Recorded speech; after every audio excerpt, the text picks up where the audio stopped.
নমস্কাৰ আপোনালোক সকলোকে স্বাগতম জনাইছোঁ অসম ফিচাৰ ইউটিউব চেনেললৈ। আশা কৰোঁ আপোনালোক সকলোৰে খবৰ ভাল। তো ডিব্ৰুগড় ইউনিভাৰ্চিটিৰ ফালৰ পৰা BCA মানে বেচেলাৰ অফ কম্পিউটাৰ এপ্লিকেশ্যন কোৰ্চৰ কাৰণে এপ্লিকেশ্যন ফৰ্মৰ নটিচ আহি গ'ল। তো এই ভিডিঅ'টোত ইয়াৰে last date, eligible criteria, selection process কি, চিট কেপাচিটি কি, কোনটো ষ্ট্ৰীমৰ পৰা দিব পাৰে, এই সকলোবিলাক তথ্য এই ভিডিঅ'টোত জনাম। তো আপোনালোকে ভিডিঅ'টো স্কিপ নকৰাকৈ সম্পূৰ্ণকৈ চাব আৰু আমাৰ হোৱাটছআপ আৰু টেলিগ্ৰাম গ্ৰুপত জইন হৈ ল'ব। কিছুমান আপডেট আমাৰ ইউটিউবত নিদি হোৱাটছআপতো দিয়া হয়, তো হোৱাটছআপ গ্ৰুপত জইন হৈ ল'ব, লিংক ডেছক্ৰিপশ্যনত দিয়া থাকিব। এই নটিচখন আপোনালোকে ডিব্ৰুগড় ইউনিভাৰ্চিটিৰ অফিচিয়েল ৱেবছাইটৰ পৰা নহ'লে আমাৰ ৱেবছাইটৰ পৰা ডাউনলোড কৰিব পাৰিব। তো আমাৰ ৱেবছাইটৰ লিংকটো ডেছক্ৰিপশ্যনত দিয়া আছে। edu-assam.com বুলি বা edu-assam+ গুগলত চাৰ্চ কৰিলে আপোনালোকে পাই যাব। তো এই পষ্টৰ লিংকটো ডেছক্ৰিপশ্যনত দিয়া আছে, তাতে ক্লিক কৰাৰ পিছত এনেকুৱা ধৰণে ইণ্টাৰফেচ আহি যাব। ইয়াতে সকলোবিলাক ডিটেইলছে দিয়া আছে।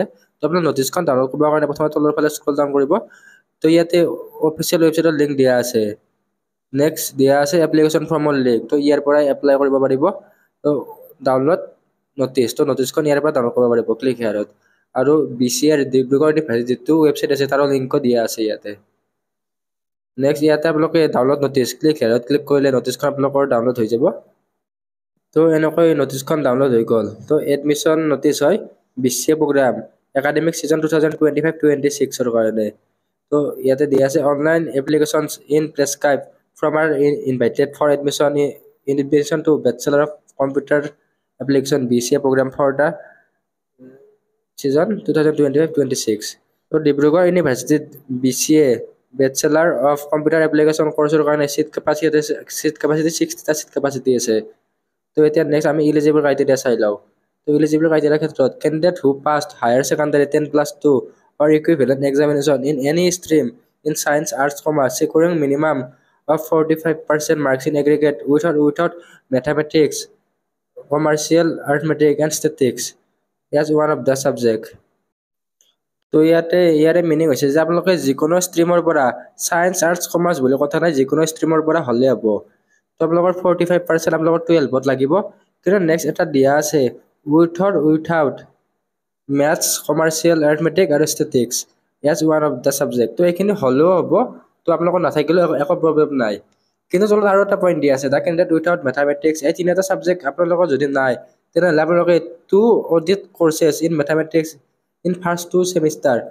তো আপোনালোকে হয়তো বেলেগ কিবা অডিট কৰ্চ মানে আপোনালোকে হয়তো আপোনালোকৰ 4টা ক্লাছ আছে, তাৰে মেথামেটিক্স নোহোৱাৰ কাৰণে এটা এক্সট্ৰা ক্লাছ কৰিব লগা হ'ব পাৰে, তেনেকুৱা হয় এইটো। তো আপোনালোকে মেথামেটিক্স নহ'লেও আপোনালোকে এপ্লাই কৰিব পাৰিব। তো ষ্ট্ৰীমৰ লগত কথা নাই, 45% মাৰ্ক থাকিলে আপোনালোকে এপ্লাই কৰি ল'ব। ইয়াতে গ্ৰেছ মাৰ্ক বা এনেকুৱা একো কথা নাই। তো নেক্সট এপ্লিকেশ্যন প্ৰচিডিউৰ। তো এপ্লিকেশ্যন প্ৰচিডিউৰ ইয়াতে দিয়া আছে। তো ইয়াৰে অনলাইন এপ্লাইটো 6 মে'ৰ পৰা ষ্টাৰ্ট হ'ব আৰু লাষ্ট ডেটটো হৈছে 31 মে'। তো ৰাতি আপোনালোকে 11:55লৈকে ইয়াৰে অনলাইন এপ্লাই কৰিব পাৰিব।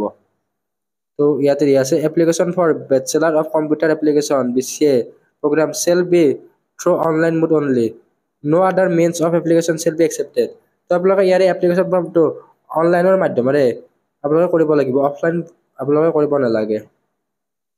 Next for submission of the application form intending candidate are advise to following, ইয়াতে লিংকটো দিয়া আছে। তো dibru.ac.in নহ'লে erp.dibru.org এইটো লিংকত আপোনালোকে কৰিব পাৰিব। তো ইয়াৰে লিংকটো ডেছক্ৰিপশ্যনত দিয়া আছে বাৰু।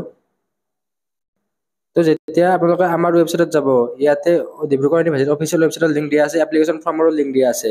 তো ইয়াতে ক্লিক কৰিলে এপ্লিকেশ্যন ফৰ্মলৈ ডাইৰেক্টলি ৰিডাইৰেক্ট কৰিব।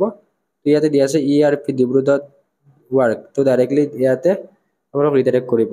তো ইয়াতে নিউ এপ্লিকেণ্ট লগ ইন বুলি আছে, ইয়াতে ক্লিক কৰিলে আপোনালোকৰ এপ্লিকেশ্যন ফৰ্মখন আপোনালোকে ইয়াতে লগ ইন কৰিব পাৰিব। ইয়াতে সকলোবিলাক ডিটেইলছ পাই যাব। ইয়াতে ইনষ্ট্ৰাকশ্যনখিনি দিয়া আছে। The candidate needs to register on the portal by clicking the registration button and providing his, মানে এইবিলাক দিয়া আছে কি কি কৰিব লাগে ইয়াতে। তো এপ্লিকেশ্যন প্ৰচেছটো দিয়া আছে। আপোনালোকে এপ্লাই বটনত ক্লিক কৰাৰ পিছত BCA প্ৰগ্ৰামৰ কাৰণে অনলাইন এপ্লাই কৰিব পাৰিব। নেক্সট আপোনালোকে ইয়াতে 950 ৰুপিজ এটা পে' কৰিব লাগিব। এপ্লিকেশ্যন ফৰ্মৰ ফিজটো হৈছে 950। তো আপোনালোকে এইটো পে'মেণ্ট কৰাটো মাষ্ট বি কম্পালচৰি। তো লাষ্টত আপোনালোকে ফাৰ্ডাৰ ৰেফাৰেঞ্চৰ কাৰণে, ফিউচাৰ ৰেফাৰেঞ্চৰ কাৰণে আপোনালোকে এপ্লিকেশ্যন ফৰ্মৰ প্ৰিণ্ট আউট উলিয়াই থৈ দিব। তো নেক্সট এডমিশ্যন প্ৰচিডিউৰ। তো এডমিশ্যন প্ৰচিডিউৰটো হৈছে candidates eligible for admission shall be selected on merit basis. ইয়াতে কোনো ধৰণৰ এণ্ট্ৰেঞ্চ এক্সাম নহয়, ইয়াত ডাইৰেক্টলি মেৰিট বেচিছ মানে আপোনালোকৰ হাই ছেকেণ্ডাৰীৰ পাৰ্চেণ্ট ধৰি ইয়াতে আপোনালোকৰ এডমিশ্যনটো দিয়াব। The merit list will be displayed at the office of Center for Computer Science and Application DU and মানে অফিচিয়েল ৱেবছাইটত তেওঁলোকৰ মেৰিট লিষ্টখন প্ৰকাশ কৰিব। তো মেৰিট লিষ্টখন প্ৰকাশ কৰিলে আমি ভিডিঅ' বা আমাৰ হোৱাটছআপ গ্ৰুপত জনাই দিম। তো সেইকাৰণে আপোনালোকে আমাৰ হোৱাটছআপ গ্ৰুপ বা টেলিগ্ৰাম গ্ৰুপত জইন হৈ ল'ব। অলৰেডি লিংকবিলাক ডেছক্ৰিপশ্যনত দিয়াই আছে। তো ইয়াতে ইম্পৰ্টেণ্ট নোট দিয়া আছে, the university shell not verify the eligibility of the candidate at the time of receiving দিয়াৰ এপ্লিকেশ্যন ফৰ্ম। যেতিয়া আপোনালোকে এপ্লিকেশ্যন ফৰ্মখন ছাবমিট কৰিব তেতিয়া ইউনিভাৰ্চিটিৰ ফালৰ পৰা আপোনালোকৰ এডমিশ্যন যিখন এপ্লিকেশ্যন ফৰ্ম আছে সেইখন চেক নকৰে। আপোনালোকে যি মিনিমাম কোৱালিফিকেশ্যন আছে সেইবিলাক নহ'লেও তেওঁলোকে একচেপ্ট কৰিব। কিন্তু যেতিয়া আপোনালোকৰ কাউন্সেলিং বা এডমিশ্যনৰ টাইম আছে তেতিয়া ডকুমেণ্টবিলাক চেক কৰিলে যদি সকলোবিলাক ষ্টেপ আপোনালোকে ফ'ল' নকৰে, লাইক এলিজিবল ক্ৰাইটেৰিয়া এইবিলাক যদি আপোনালোকে ফ'ল' নকৰে আপোনালোকক ৰিজেক্ট কৰি দিব। তো ইয়াতে ইম্পৰ্টেণ্ট ডেট কিছুমান দিয়া আছে। তো ডেটবিলাক হৈছে online application process will be begin from 6 মে'ৰ পৰা ইয়াৰে এপ্লিকেশ্যন ফৰ্মখন ষ্টাৰ্ট হ'ব। লাষ্ট ডেটটো হৈছে 21 মে' তাৰিখ। তো declaration of merit list of BCA। তো BCA কৰ্চৰ মেৰিট লিষ্টখন ইউনিভাৰ্চিটিৰ পৰা প্ৰকাশ কৰিব। তো ইউনিভাৰ্চিটিৰ পৰা প্ৰকাশ কৰিলে আমাৰ ৱেবছাইটত বা আমাৰ হোৱাটছআপ গ্ৰুপত দি দিম আৰু এডমিশ্যনৰ তাৰিখটো ইয়াতে তেওঁলোকৰ ইউনিভাৰ্চিটিৰ পৰাই জনাই দিব। তো এইখন নটিচত এইখিনিয়ে আছিল। তো ডিব্ৰুগড় ইউনিভাৰ্চিটিৰ ফালৰ পৰা 4 বছৰীয়া বা 5 বছৰীয়া ইণ্টিগ্ৰেটেড কৰ্চৰ কাৰণে নটিচ দি দিছে, তাৰে ভিডিঅ' চাই ল'ব পাৰিব। আৰু ইয়াতে বি ফাৰ্ম কৰ্চো আছে, তো বি ফাৰ্ম কৰ্চৰো ভিডিঅ' দিয়া আছে।